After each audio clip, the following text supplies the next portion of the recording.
Did anyone ever tell you the brutal truth about life after 80? Crossing into your 80s brings a quiet shift that few people talk about. Not the surface-level stuff like birthdays or slower mornings, but the deeper, often unspoken changes. It's a time filled with both wisdom and loss, presence and distance, deep peace and, sometimes, deep loneliness. And if you're not prepared for some of those shifts, they can catch you off guard, leaving you wondering, why didn't someone tell me? In this video, we're walking through 5 brutal realities of life after 80.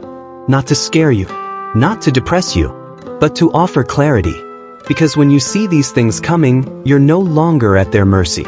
You can prepare for them, and you can meet them with strength instead of surprise. We'll talk about shrinking circles, the body that doesn't bounce back the way it used to, the creeping dependence that feels uncomfortable even when it's necessary, the quiet way society starts to overlook you, and that strange ache that shows up when old regrets meet too much time and too little purpose. Stay with us until the end, because while some of these truths may feel heavy, they also open the door to something powerful: acceptance, resilience, and a chance to shape the final stretch of life with the kind of dignity no one else gets to define but you. Let's talk about what really happens after 80 and how you can walk through it with open eyes, steady hands, and your head held high. Number 1. A social circle that quietly disappears. One of the first realities that hits after 80 isn't physical. It's relational. The people who once filled your world begin to fade, often without warning. Friends pass. Neighbors move. Siblings grow quiet. Even longtime companions who once called every week start calling every few months. It's not personal. It's just time. But it leaves a space that can feel hollow, no matter how strong or independent you are. You wake up one morning and realize the phone doesn't ring like it used to. The invitations slow down. The family visits grow shorter, more rushed. People still love you, but they're busy, or distracted, or dealing with their own aging in different ways. And slowly, the everyday interactions that once kept your life rich with voices and laughter start thinning out. This isn't something anyone prepares you for. In your 60s and even 70s, most people are still around. There's energy, movement, check-ins. But after 80, there's a shift. You begin to outlive people. You begin to outpace conversations. And that shift is quiet. So quiet that at first, you might not even notice it's happened.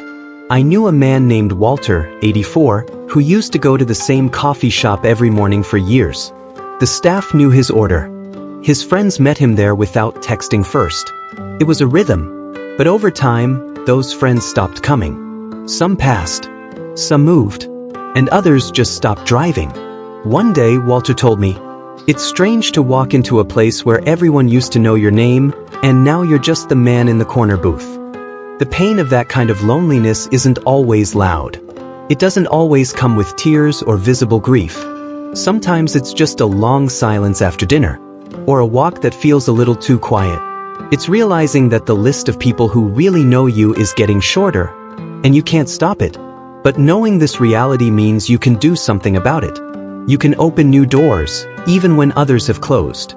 You can stay connected on your terms, whether through a church group, a weekly lunch, a phone call you initiate, or even a letter. Because after 80, connection doesn't come to you the way it once did. You have to go get it. And that takes courage. But you've made it this far. You already have that courage in you. Number 2, a body that stops bouncing back.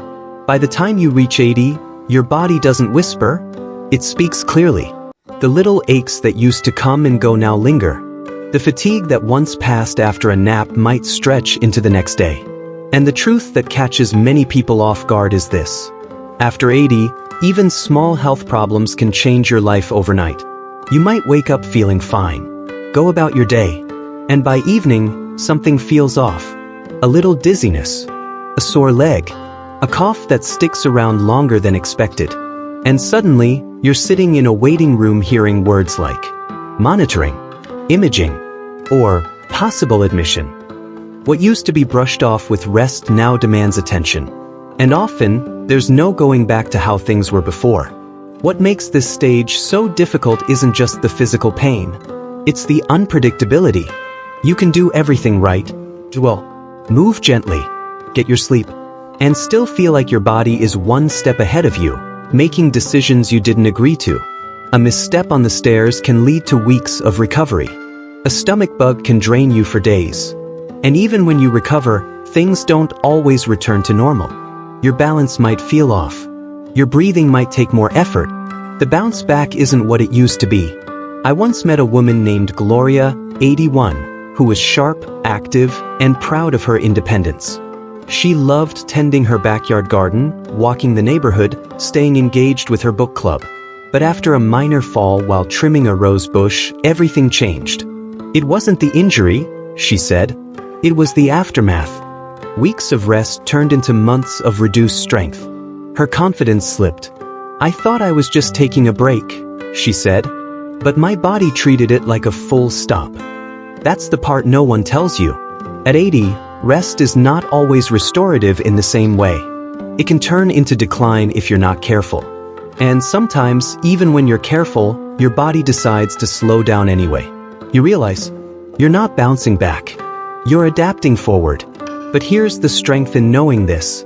You start honoring your energy more wisely. You learn to pace yourself, not out of fear, but out of respect for what your body has carried you through. You treat health not as a guarantee, but as a daily practice, a sacred one. And when you do that, even if the bounce is gone, your footing becomes steadier. You walk slower, but more aware. You rest longer, but more intentionally. And you begin to see that even a slower body can still carry a strong spirit. Number 3, a quiet shift toward dependence. For most of your life, you've been the one others depended on. You earned your way. You helped raise others. You made the hard decisions. But after 80, something begins to shift. You start depending on others more than you'd like. And it's not always dramatic. Sometimes it starts subtly. You ask for help opening a jar. You need a ride to the pharmacy. You have someone double-check your medications. And then slowly, you're leaning on others more often. For meals, for errands, for reassurance. It doesn't mean you're weak. It means your life is changing. But that change can feel deeply uncomfortable. Because dependence chips away at something sacred. Your pride. Your autonomy. Your sense of control. Even when your children or caregivers are kind and loving, you can still feel the sting of needing help with the things you used to do with ease. One man, Raj, 86, told me, "The hardest part isn't the pain in my back. It's having to ask my daughter to take time off work just to drive me to the bank. I used to drive her everywhere." That reversal, when roles switch, it can feel like a loss of identity. You might start questioning yourself. Am I a burden? Do they resent me? Would things be easier if I weren't around? These thoughts are heavy, but they're also common. And they speak to a very human truth. We all want to be needed, not just cared for. That's why it's so important to find ways to keep contributing. You may not be able to lift heavy boxes anymore, but your words still carry weight. Your wisdom still guides others. Your stories still matter. Dependency doesn't erase your dignity. It simply asks you to hold it differently. Not in your strength, but in your grace. Letting someone help you doesn't make you weak. It makes you courageous. Because it takes courage to say, I still matter even if I need help now. Number 4, a world that moves on without you. There comes a moment, sometime after 80, when you realize the world is moving forward. But it's not waiting for you. The music has changed. The technology feels foreign. The language of the younger generation sounds like code. Even the neighborhood might feel different. New families, new faces. Old stores are gone. And slowly, the world you once helped build begins to feel like a world you don't fully recognize anymore. It's not that people are unkind. It's just that they're focused elsewhere. Moving fast. Living loud. Looking down at screens instead of up at elders. And you begin to sense a kind of invisibility. Not because you've disappeared, but because the world stopped seeing you. You walk into a shop and no one offers help. You share a thought in a family discussion and it's brushed aside. You feel like a guest in your own society. This kind of cultural loneliness is hard to explain. You're surrounded by people, but rarely engaged with. It's a silence that doesn't come from being alone, but from being overlooked. A woman named Margot, 88, once said, "The hardest part of aging isn't the cane or the wrinkles. It's the feeling that I could disappear tomorrow and the world would barely blink." That's a chilling feeling. And sadly, it's one many elderly people know too well. But here's the truth. Your relevance doesn't depend on recognition. It depends on contribution. And there are still ways to contribute. Mentor someone. Teach a skill.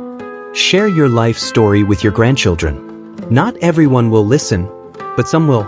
And to them, you'll be unforgettable. You may not be on magazine covers or trending hashtags, but you hold something no young person can fake. Experience. Perspective. Wisdom born of time. That's the quiet superpower of age. Even when the world moves on, you can stand still in your truth and still be the strongest person in the room. Number 5. Regrets that echo louder in the quiet. Perhaps the harshest reality of all after 80 isn't the fading health, isn't the lost connection, isn't even the dependence. It's the time. So much of it, with so little noise left to distract you. And in that silence, regrets can speak louder than ever. You start remembering conversations you wish you'd had. Risks you didn't take. Apologies you never gave. Dreams you quietly packed away and never reopened. It's not constant, but in the quiet of night, in the stillness of your thoughts, they rise. You begin to feel the weight of moments you can't get back. And you wonder, did I really live the way I wanted? Did I spend my time wisely? Did I love enough, forgive enough, try enough? The sad truth? Many people reach 80 with those questions still unanswered. But the powerful truth? It's not too late to start answering them. Because as long as you're breathing, you still have time. Time to heal an old wound. Time to say, "I'm sorry," or "I miss you," or "Thank you." Time to write that letter.